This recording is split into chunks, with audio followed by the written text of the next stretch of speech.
What's preventing your weight loss? Sometimes it's the simplest things that we do not even realize is preventing us from losing weight. These can be disguised so many times as little habits that we don't even realize are working against us. Here are a few very obvious but generally overlooked tips that you may just not have thought were hurting your weight loss goals as much as they are. Sweet coffee creamer. You know the ones. The super convenient, oh so yummy liquid sugar that is disguised as coffee creamer. French vanilla, hazelnut, Irish cream. We love them all. Unfortunately, they are just one step above drinking an ice cream milkshake, and actually even worse than drinking full flavor soda or diet soda, but more on those in a minute. Coffee preparation in general. Whether it's prepared from your favorite coffee house in the morning or prepared at home, most of us are guilty of using way too much sugar, artificial sweeteners, heavy cream, or milk. Even regular milk or almond milk alone without any sugar can cause you to gain weight or inhibit your ability to lose it, depending on how your body responds to these types of dairy products. Milk sugars and processes such as pasteurization and hormone-laden dairy all contribute to the difficulty you may experience in losing weight. Coffee on its own has many beneficial properties, but many people do not like it black with no sugar. The Bliss Factor. Ultimately, a lot of these items we mentioned have a common denominator, and that is overstimulation of the senses by way of excessive sugar, salt, or fatty foods. Food manufacturers spend huge sums of money on their laboratories searching to scientifically create the perfect combination of ingredients that give the customer an addictive, drug-like euphoric state once consumed. This is done in an attempt to hook you on the product, encourage you to finish the entire amount of servings bought as quickly as possible, and keep you craving to come back for more. In today's marketplace, this is a problem our parents, grandparents, and ancestors did not have to contend with, as whole, natural foods made up the majority of their diets. There were indeed manufacturers of the time making candy bars and soda pop, but the engineering of many modern-day junk foods have come a long way in zeroing in on the recipes that overstimulate the brain's feel-good receptors. This makes it harder to resist many of the modern-day prepackaged foods, snacks, and sweets. Soda. While on the topic of soda, did you know soda lovers can easily drink upwards of 500 to 1,000 calories for women and 1,000 to 2,000 calories for men in a day before even consuming one stitch of food? That's not good when you consider total caloric intake for men and women who are not athletes should only range between 2,000 to 2,500 calories a day in total. Some hacks to beat the soda habit include drinking seltzered water or flavor seltzer water. This can give you the bubbly sensation of the carbonated beverage with 0 calories. Diet soda. Diet sodas may be calorie-free, but they could be worse for your overall health and your waistline than ones with real sugar. This is because it is tricking our bodies into thinking we are eating something sugary. But our bodies cannot metabolize sucralose and other chemically sweet imposters infused in these drinks. Aspartame is another artificial sweetener, which can lead to increased production of free radicals. Stress. Some people do tend to gain weight when stressed out due to a mix of hormonal and psychological factors. Stress in general is bad for the body and its organs function. The stress hormone you may have heard of called cortisol is released in the body during times of stress along with other hormones that can compound the problem. Also, cortisol levels can remain persistently elevated in the body when a person is subjected to chronic stress. Cortisol serves many functions in the body, one of which is to aid in production of energy for the body. Cortisol stimulates fat and carbohydrate metabolism for fast energy. In addition, it stimulates insulin release and blood level counts. The end result of these actions is generally an increase in appetite.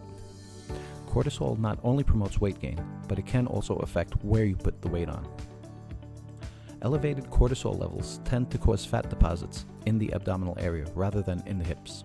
These fat deposits are referred to as toxic fat.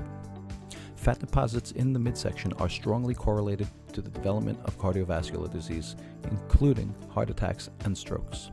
The amount of cortisol produced in response to stress can vary among individuals, as individuals react differently to stressful situations. Exercise is the best and fastest method for weight loss in this case. Exercise leads to the release of endorphins, which have natural stress-fighting properties and can lower cortisol levels.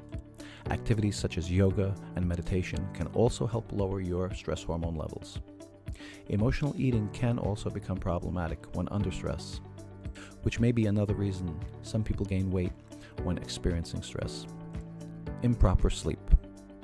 Not getting enough sleep seems like such a simple concept, but the majority of us really do not. How many of us can actually say they get a proper 7 to 8 hours of sleep every night? Although there is much debate over how many hours of sleep you should get every night, general rule of thumb is that something between 7 and 8 hours is probably the right number for most people. If you're only getting 5 to 6 hours a night consistently, most people will gradually begin to gain weight, and you will generally tend to eat more to compensate for what is called a satiety factor. A satiety factor is a desire to limit further food intake, such as after completing a satisfying meal. Once you start lacking in one area, your mind will seek out another area to compensate. That's why we tend to snack more often when we are physically tired. Proper hydration. Another highly debated and overlooked topic is how many ounces of water a person should intake per pound of body weight. Although we won't give recommendations on that because everybody is different. An athlete will have very different needs than someone who does not move around as much. We will recommend you do some of your own research and investigation to evaluate and recognize what your specific needs are. On the whole, most people are generally walking around in a state of dehydration. Many of the foods and drinks we consume literally sap our bodies of the moisture we need. Please exercise proper caution when raising your daily water intake, however, as you could very well overdo it and experience negative symptoms. As we always mention, doing things in moderation is key to making healthy changes in a safe way. Like any lifestyle change, it may feel like you're losing out on something when you start to try some of these healthier options. Most people find out rather quickly that once they get past the overstimulation of those heavily processed or sugary foods and drinks, they experience boost energy levels and better mental clarity and focus, as well as an overall heightened sense of awareness to how their body feels when replacing poor choices for healthier options. Once incorporating the healthier options for a period of time, it becomes very clear how much energy and vitality you have been missing out on. You will also notice that foods you once loved now taste so sweet or salty that you will not enjoy them anymore. Habits, habits, habits. Sounds so simple, but most of us wake up on the same side of the bed every day. We then proceed to run the same routines and patterns on autopilot until we return to bed at the end of the day.